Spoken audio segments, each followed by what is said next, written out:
Está con nosotros la doctora Rosalía Ramos. Ella es visitadora judicial del Tribunal Superior de Justicia de la Ciudad de México. El tema que abordamos en esta mañana es disforia de género en niñas, niños y adolescentes. Nos lo había explicado ya al inicio de este espacio. Brevemente, doctora, nuevamente, ¿qué es la disforia de género? Alex, es un tema delicado y es efectivamente el rechazo que tiene precisamente el niño cuando nace niño, quiere ser niña, y precisamente su identidad de género. ¿Cómo se ve?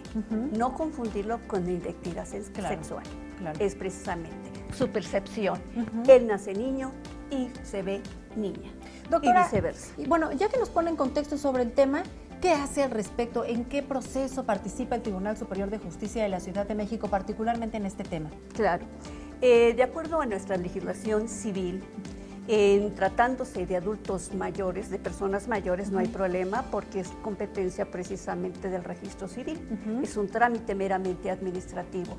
Más sin embargo, cuando se trata de una reasignación, que algunos tratadistas dicen no sería reasignación, sería precisamente asignarlo realmente a lo que nace, es un trámite que establece nuestro Código de Procedimientos Civiles. Mire, y sin duda alguna, las juzgadoras y los juzgadores están altamente capacitados para velar precisamente y la proteger en forma integral a nuestra niñez. Si le parece, vamos despejando las dudas de nuestra audiencia. Claro que nos preguntan, ¿es legal que un niño con disforia de género sea sometido a tratamientos hormonales para contribuir a reforzar la identidad de género con la que se identifique? Es decir, los padres deciden administrarlo, supongo, por asesoría de un especialista. ¿Esto es legal? Sí, no.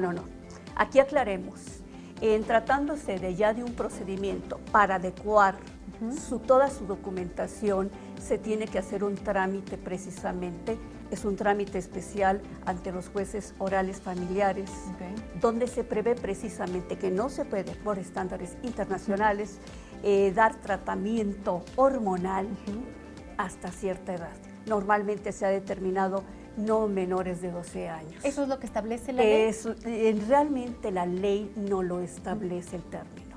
Nuestro Código de Procedimientos Civiles da todas las salvaguardas que tenemos que, reitero, cuidar en forma integral, proteger lo más delicado que son nuestros niños.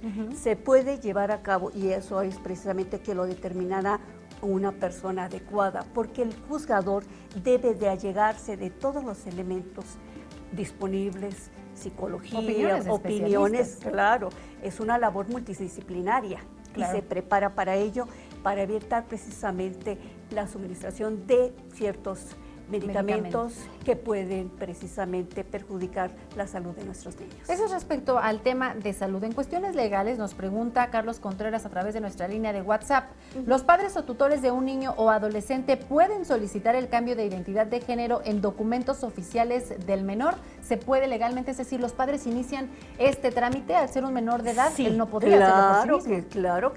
Claro que sí. Se lleva a cabo todo el procedimiento. Nuestro Código Civil establece, y en especial en concordancia con el Código de Procedimientos Civiles, que es el 498, nos dice, puede ser a través precisamente de quien ejerce la patria potestad o bien su tutor, de llevar a cabo un levantamiento de una nueva acta, precisamente estableciendo para que una persona que tiene un documento oficial llamado precisamente acta de nacimiento, que lo identifica con cierto tipo de género, pueda ser modificado. Y que además los padres podrían facilitarle pues un poco el camino para cuando este menor inicie con sus documentos oficiales como el INE, algún otro documento, lo puedan hacer con su identidad que con lo que le corresponde. Con lo que claro le corresponde. Que sí, es precisamente para que no sufra de alguna forma discriminación en tratándose de menores. Bueno, se lleva a cabo y, reitero, sin intervención quirúrgica. Hablando del tema de los derechos de los menores, nos preguntan también a través de las redes sociales, ¿vivir de acuerdo con la identidad de género es un derecho de los niños? ¿Quién debe garantizarlo y cómo se hace valer? No le entendí. Dice aquí una persona que es un derecho para los niños vivir con su identidad, es decir, ellos pueden elegir su identidad, su preferencia sexual. Claro, se debe de escuchar de acuerdo a convenciones sobre los derechos del niño y la Ley de Protección de los Derechos del Niño, ese es un derecho en términos de nuestra convención y de la ley.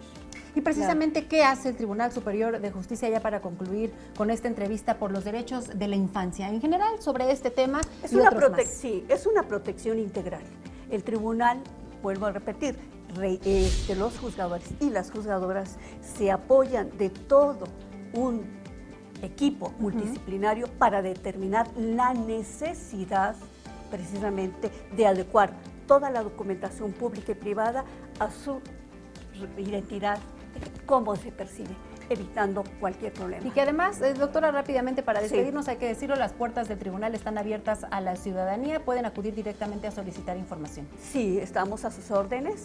Precisamente los primeros 10 juzgados que se encuentran en la Ciudad de México, estamos indudablemente para servirles.